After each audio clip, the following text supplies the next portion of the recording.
Maru Community Council is delighted to bring you episode 3 of Maru News. As most clubs and organisations are on a Christmas break, we have taken the opportunity to have a Christmas and New Year special programme. We have Peggy White of Ra to share with us some memories of Christmases past. We have the church choir singing Christmas carols, and we will have coverage of the Christmas party at Caherconlish. We will have Dan Deneen with a review of 2011, the year in a nutshell, and of course Father Ryan with a thought for the week. All that coming up. So now we'll start with Peggy White and Christmas in the past. My father, I suppose he used to know that O'Malley, you see, who had gone in from Medaboy, so he was always deal there for the groceries. People used to have to always go to Limerick at that time for their groceries. There'd be no local places that you could get groceries, and he used to go in there. So they used to have a big hamper made out of celly rods. Oh, it'd be lovely.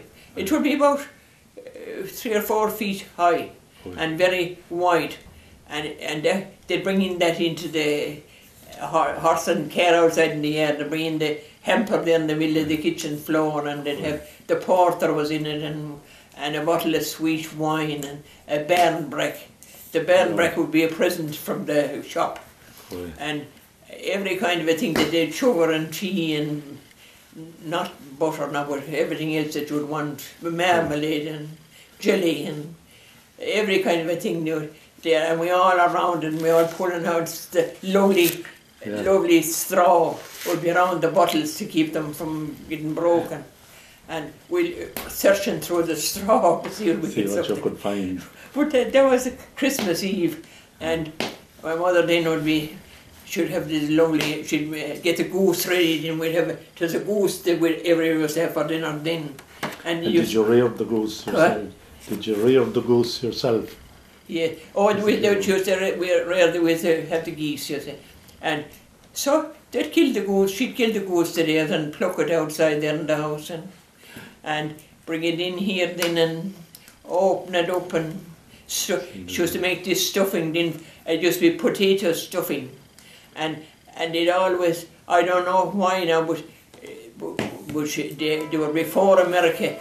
They used to put sugar in the stuffing, in the potatoes, and they used to taste terrible. And a lot of people didn't understand why sugar and potatoes used to go so well together. Right. But the onions, they could pre-cook the onions, you see, and mix the potatoes and mash them up and put in the sugar, very little sugar now, to be very little, and stuff the goose with that, stuff the body of the goose, and she'd have a needle and kind of thick thread, and sew the body of the goose, the stuffing into the goose. So that used to go down in the oven the morning after dinner. It used to take about 2.5 hours at the side of the fire, and turf on top of the lid, and it used to come out beautiful. You wouldn't get half enough of it at that time, because everyone would have to get a bit of it. And the vegetables would be cooked on the same fire. It would be like that now to be gone back there, yeah. A big fire of turf and timber, and yes. So it used to taste lovely anyway, because with the open hearth fire as was. Yes. That was before there was no electricity. It was only we used to have a lamp hanging down there from Paraffin Isle. Yeah. My father was mad for reading always. He'd always sit here in this corner with a candle there, and he reading a book to be always some history or other that he'd be reading. So that was the Christmases in them times then. The Rand boys would come then the day after to be Rand, and they'd be all big tall fellas. I remember one time my parents were going to a funeral, and all these fellas come in hunting the Rand, and I was afraid. I was on my own in the house. And I ran up the stairs there. I was afraid of my life. So they all danced around the kitchen floor. And you see, I was afraid of them. My father and the other children were gone to the funeral. I don't know who was dead or anything, but he'll just tell you that nowadays the children wouldn't be afraid of nothing. Absolutely. Yes. After dinner, she'd always have rice. Rice. But she would have that cooked the day before. Like, you have to cook the rice in a small little pot over the hearth fire as well. And it used to be cooking for an awful long time, and to be very soft. To be lovely. And you'd never get rice to taste as nice. And she'd put currants in it. Yeah. And that's what we'd have for dessert. Right. Yes. I don't remember any other kind of dessert we had now. Maybe jelly, often now she'd have jelly. Yes. Red wine is, I think it was strawberry wine, or was it was red anyway, and it was very sweet wine. Yes. So that was it. And there'd be a lot of poor decorations, the holly and the decoration holly. My father would bring in a fork load of holly and throw it in berries on it. He'd put it down there, and there'd be a dresser there, and that's where the holly would go on the dresser there, and you could fence the place outside with all the holly, with all the big branches of holly there was there. Right. There was nothing like. It used to be lovely, all right, because it would be up there for 3 or 4 weeks then. Yeah. Yeah, to be left up for about a week or so after Christmas then. Yeah. So later on in life then you'd hear tell all decorations have to come down by the 7th of January. You haven't heard that? Yes. Yeah. If you didn't remove them the 6th, the fairies would come and take them. Mess was at the usual times in the morning, 8:30 and 11:30, and there was candles around over the stations as across. There was a little candle over each station, so they'd be all lighting on Christmas morning. So that was, I suppose they would be lighting. There'd be candles on the altar. You see, over the altar there was 6 candles, big long candles, big as that now. Over the altar, so they'd be all lighting. That's all the lights that were there. Yeah. Yes. Oh, there was no such thing as silage. It was all hay and straw. Well, even everyone had straw, but they never feed the straw to animals. They would have it forbidding in that. They would never have to feed it to them. But it was hay, and they would have turnips and mangles and that pulp for the cows and when they be milking. But otherwise, the cows wouldn't be fed any grain feed. On the hay. They never got that anyway. Yeah. Or they never seemed they would never be putting out much manure on the land either. I suppose I'm not able to tell you why it used to grow so. The grass used to be a lot greener than it is now, although it does be very green in places. Yeah. Everyone would have everyone would sow them. They'd have carrots and parsnips and potatoes and cabbage, and even in some parts of the country, the women and all used to go out and sow the cabbage. Not here now, they've sowed here, but in Galway now, where my sister, Michael's mother went, the women used to put down the cabbage there.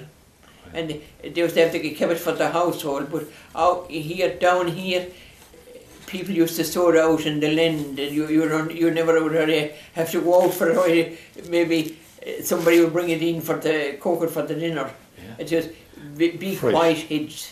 Fresh. And they grow their own potatoes then, and they used to have to spray them then for the blight. Yeah. And somebody local would have a spraying, later on in life, would have a spraying machine that they could come by hire and spray the potatoes. But mostly in my young days, a farmer would have a spraying can and he'd be spraying them himself. And it was an awful hard job. Yes. Santa Claus, like, we used to hang our stocking up, hoping that we'd get something. But as often as not, an orange might be the most we'd get. And if we weren't quick enough in the morning, our brothers have come down and fed and there's your sock hanging and nothing in it. So that was sent in them days. Yeah. The boys would get hurleys or something. What? The boys would get hurleys or something. They would have to get cut them ash and make a hurley of them. Yeah. And there used to be a crib. The crib is a bone maroon, but there used to be a lovely crib in the church, and a big donkey and a cow. And there was a young lad by the name of Bobby Hogg, and he said, only for the cow I'd go in and ride the donkey. It would be a great treat to go into Limerick, you know, and you might get a biscuit, or maybe two. But my father had a cousin living at the Four Elms. She was married to the men, the O'Neills at the Four Elms. So he used to often come out from Limerick by the Four Elms. So she would give us tea and biscuits. She was a Mrs. O'Neill.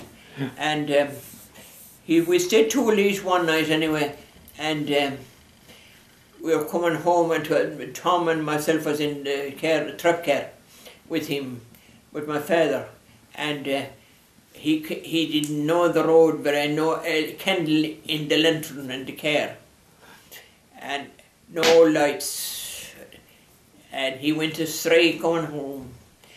And I don't know where we arrived at anyway, but it was a completely strange country to him and all. He never was there before. I don't know where it was now. But anyway, he thought of a plan. He had used to have a kind of a strapped reins on the pony. So he tied the strap onto another part of the harness and threw it out on her back. And she came home she didn't come home the way we would come. She came down from Drumkeen. She probably made her way to Drumkeen and came all the way and pulled up at her own gate by her. She was able to make her own way back here. So, I can remember. I remember that Tom was, I suppose, maybe 8 or 9. There was some house along the road that he kind of knew, and that's how he knew that we came by Drumkeen. Lord. Yes, some house now that he knew of. Yes. Yes. The roads weren't just good. Everything has changed now in the last. Well, I suppose in the last 40 or 50 years anyway. Yeah. Yes, but children, I hope even if the times get bad, they couldn't get as frugal as what they were in those days, but at the same time they were great days in other ways then, you know. Now people were very friendly towards each other. And good to converse and good to talk. What? They were good to talk. Yeah, and you see, you could go into a house now at Christmas and they'd be all taken up with the latest in technology, and they would have no great interest in what you'd be talking about at all. It is all the latest thing in mobile phones and laptops and every kind of a thing like that. That's it. Absolutely. That's true now. Absolutely. Most people now like to make memories around the Christmas, but the result of this will be that they won't have any memories of Christmases. Like longer, that's what I think anyway, that it is all technology, isn't it? Thank you, Peggy. You certainly have a great memory.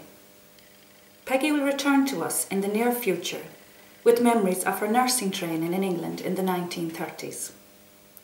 Now Carmel McAuliffe and Bridget Hayes will tell us about the Maru Boher Christmas party, which was held at the Millennium Centre in Caherconlish. Tommy O'Connell is my name. I look after the centre here on a day-to-day basis, and on behalf of the management committee of the centre I would like to welcome the Maru Boher senior citizens here today and hope to have a very pleasant day. We've had them here now for the last few years and it's always turned out to be a very enjoyable day, and we hope today won't be an exception. Thank you. Hello, I'm Carmel, and I'd like to welcome everyone here to the Senior Citizens Party, which we hold here on the first Sunday in December for the last couple of years. We have a great day with entertainment and we give them a nice meal. Now, it's not only for senior citizens, we would like to invite everyone, make it a family event and a parish event. We have over 100 here today now, and that's our biggest number for the last couple of years. We're having fresh pastel carrot soup first, and then we're having turkey and ham. And for those who don't like turkey and ham, we're having salmon, and we're having boiled potatoes and beautiful vegetables. And then we're having trifle and apple tart and tea. And then the band consists of Take One, Two Can Do, they're called, and they were proudly sponsored by the Community Council in Maru to pay them for today. The church junior choir as well, and they were very good. They come every year. And also we're having Pauline Heinen and her musicians, they're coming as well to entertain the senior citizens today. And that, in the evening we have tea and biscuits in the evening for the ladies and gentlemen go home. Dan Deneen has contributed a review of the year in a nutshell, in the annual parish newsletter for the past 18 years. Now Dan is going to do a shortened version of the year in a nutshell. Dan. Eve. It's the 6th of January, the Feast of the Epiphany, otherwise known as the Little Christmas, or indeed in the old Irish times as Nullignaman. It was the day in which the women of Ireland, after having a very busy time for Christmas, cooking and that for families, and families were big at that time, they got a day off, and the menfolk and the children, I suppose, were rowed in to do the housework in its full, wash up the lot, and it gave the women a day off, much deserved indeed at the time. Possibly a tradition that's gone out nowadays, but anyhow, it is in my memory as a young person. Today I'm to speak to you about the annual newsletter that we produce here in the parish of Maru, and we are celebrating the 35th year in existence, which is a bit of history in itself. And it's a pretty attractive record, a pretty attractive book.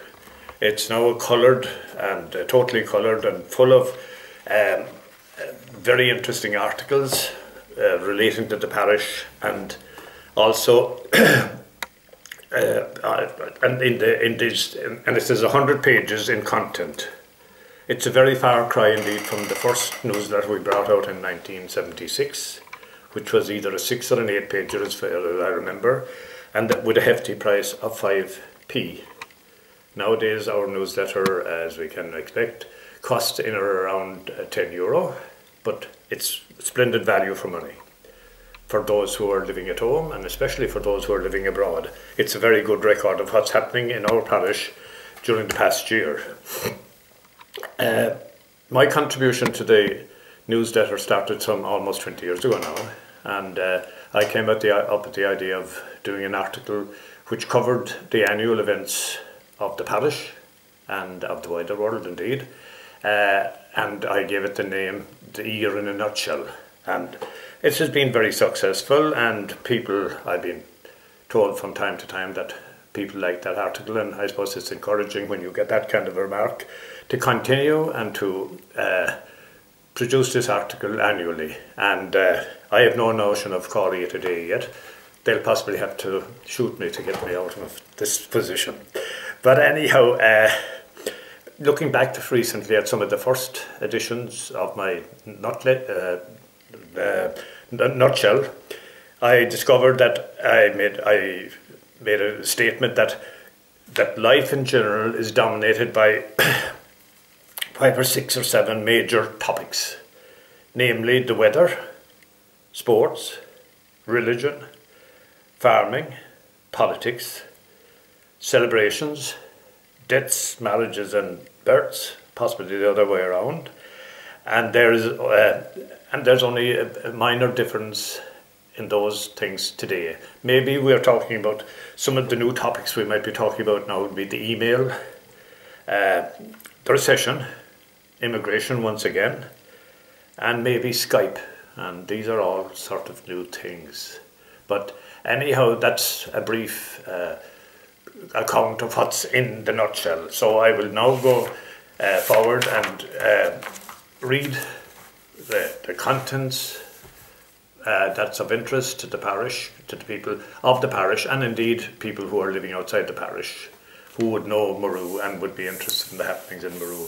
So as I said, the weather, it happens to be the first topic. And I read from a few passages from this year's newsletter, and that'll be my contribution today. The weather forecasters kept reminding us that the Arctic wind conditions of Europe had swept down over the country once again. Especially air travel was severely curtailed, or indeed non-existent, as a result of the very severe weather. That was last Christmas. That's 12 months ago now. The efficiency of home insulation was put to the test. Consequently, as a relatively new industry has made itself visible in our daily lives, with mobile insulation units traversing the length and breadth of the country in an effort to help people protect their homes and conserve much needed energy, which is, by the way, very costly as well.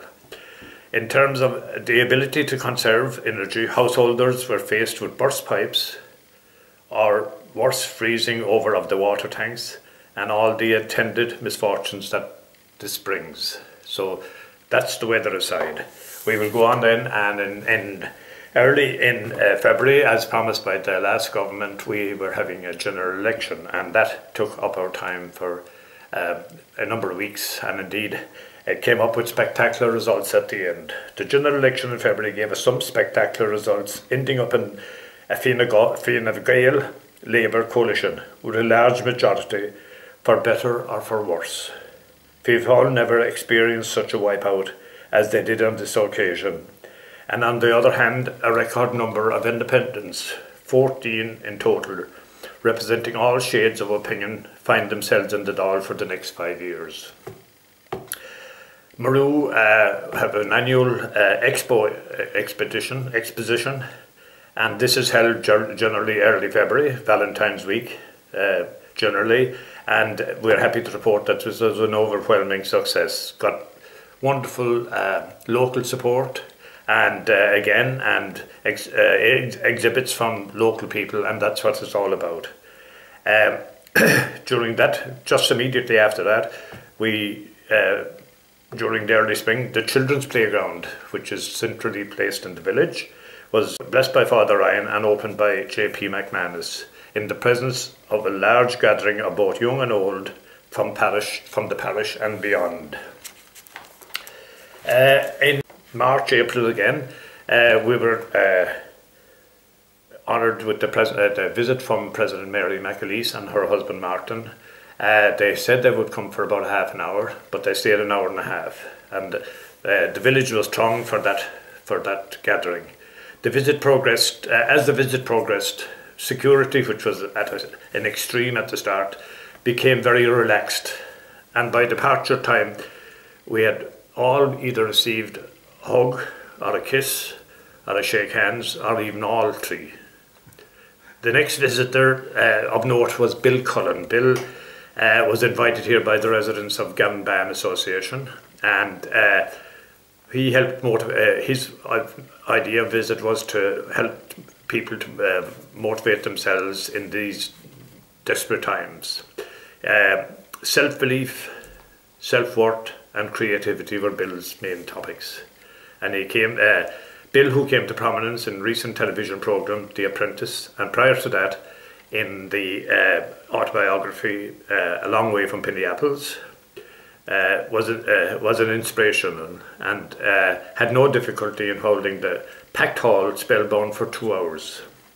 His message was both clear and convincing in its sincerity, since it painted a picture of making the transition from rags to riches through the only route that he himself experienced and can recommend. That is, hard work, dedication, attendance to detail, a willingness to go beyond what is expected, and putting the customer first.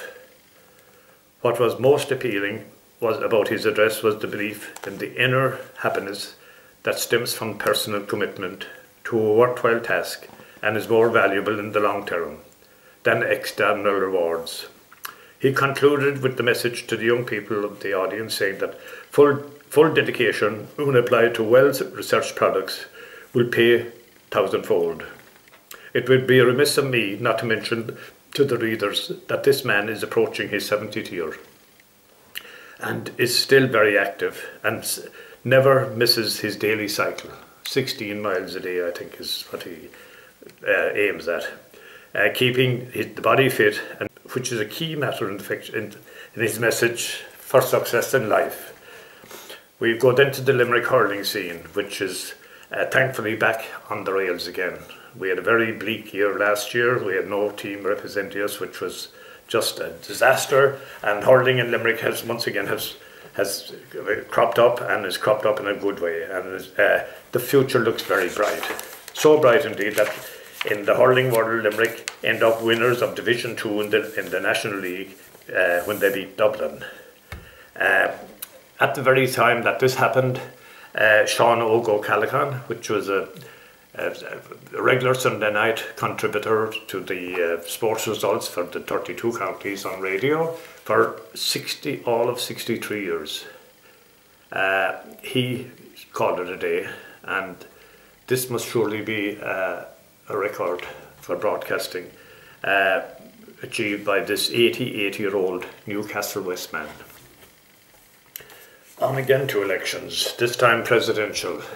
Michael D, who uses Glenstall Abbey as almost a second home now after Orts and Outrons first, and Glenstall Abbey comes next as Michael's two main homes at the moment, and will be for the next number of years while he's in office for the next 7 years. He gained 1 million votes, first time that anyone in Ireland ever had a million votes in their lives. And we wish him health and happiness as he presides over his beloved country for the next 7 years.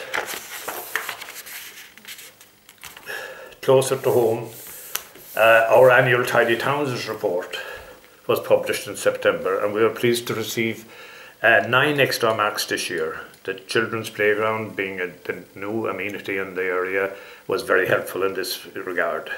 We are going to continue this good work by having a fountain in place adjoining the children's playground, and we hope that this will bring us a good amount of new marks in the year ahead.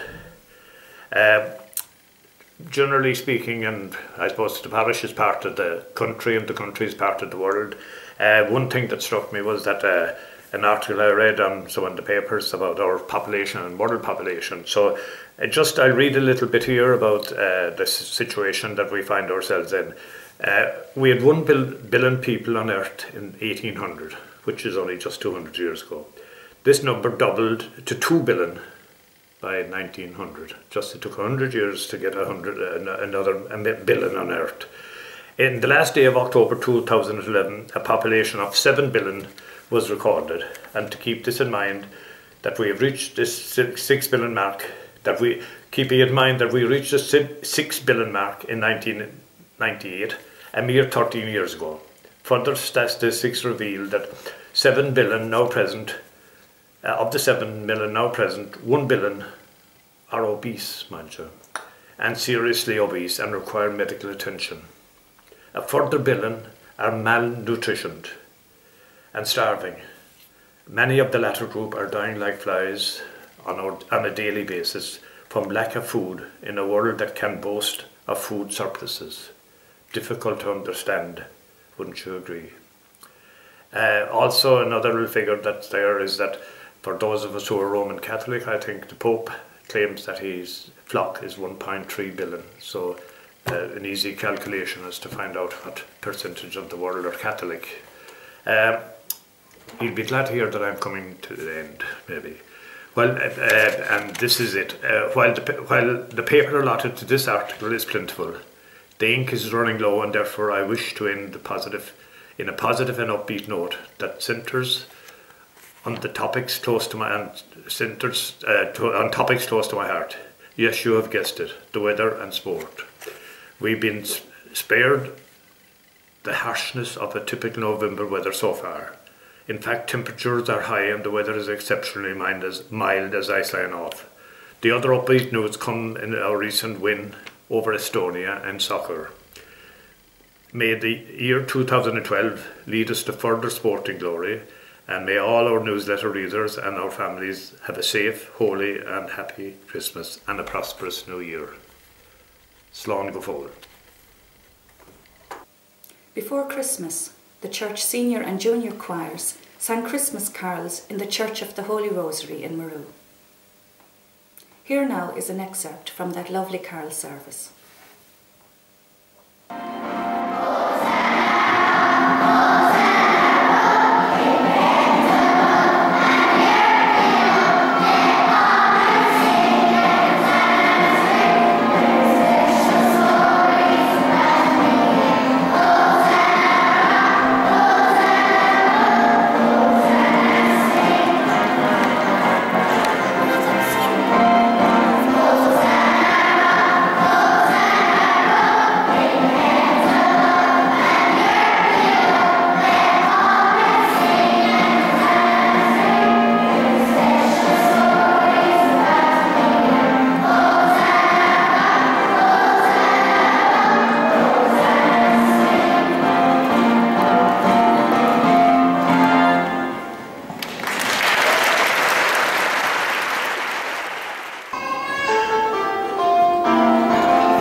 A special word of thanks to the junior and senior choirs here in the church.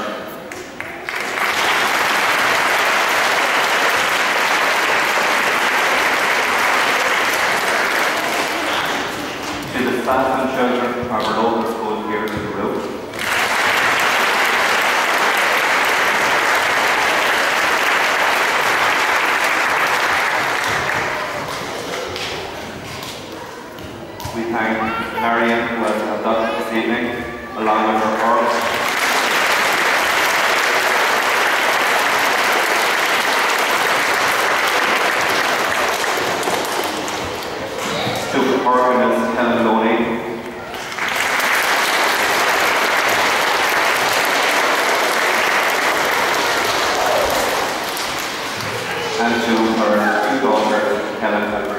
please proclaim.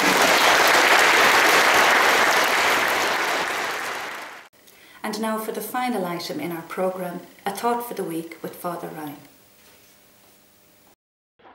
Well, Christmas has come and gone, and I find it strange every year when people say, "How did you get over the Christmas?" And that seems almost to imply that Christmas is a very difficult time to get over. But I'm sure for some people it is a difficult time because they probably feel very sad and lonely for many reasons. But then people follow up with by saying, "Sure, it was a quiet Christmas." And again, I wonder about that. Are we maybe to expect that there's supposed to be some kind of a blow up at Christmas time, or something dreadful is going to happen? So I have to say this Christmas was indeed extremely special.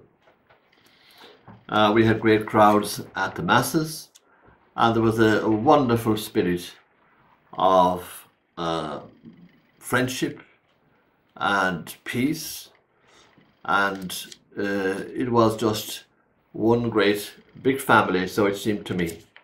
People were very happy and stayed around after the masses, chatting and talking, and I did hear the words "thank you," which is great when people said thank you. Every year before Christmas, the lead up to Christmas, people ask me if you'll be okay for Christmas. And you'll be very welcome now to our house for Christmas. And I see that now as being at the very heart and centre of the Christmas scene. The people are so inviting. I have the feeling that people who live alone are hardly alone on Christmas Day, and they're invited into people's houses, and I'm sure made to feel that they're part of the family. But it's great to have the family to go to on Christmas Day, and I enjoyed driving off this Christmas Day. The weather was fine and mild, and there are usually very few people on the road on Christmas Day, and there's a great view of the countryside when the trees are totally bare. There wasn't a leaf, I think, left on the tree this Christmas because of the strong winds before Christmas. So it was great to be with the family, and I certainly had a very happy and peaceful and relaxing Christmas. And so Christmas, as I say, has come and gone for 2011. But the Christmas message lives on. We have, I think it can be truly said, found the Messiah.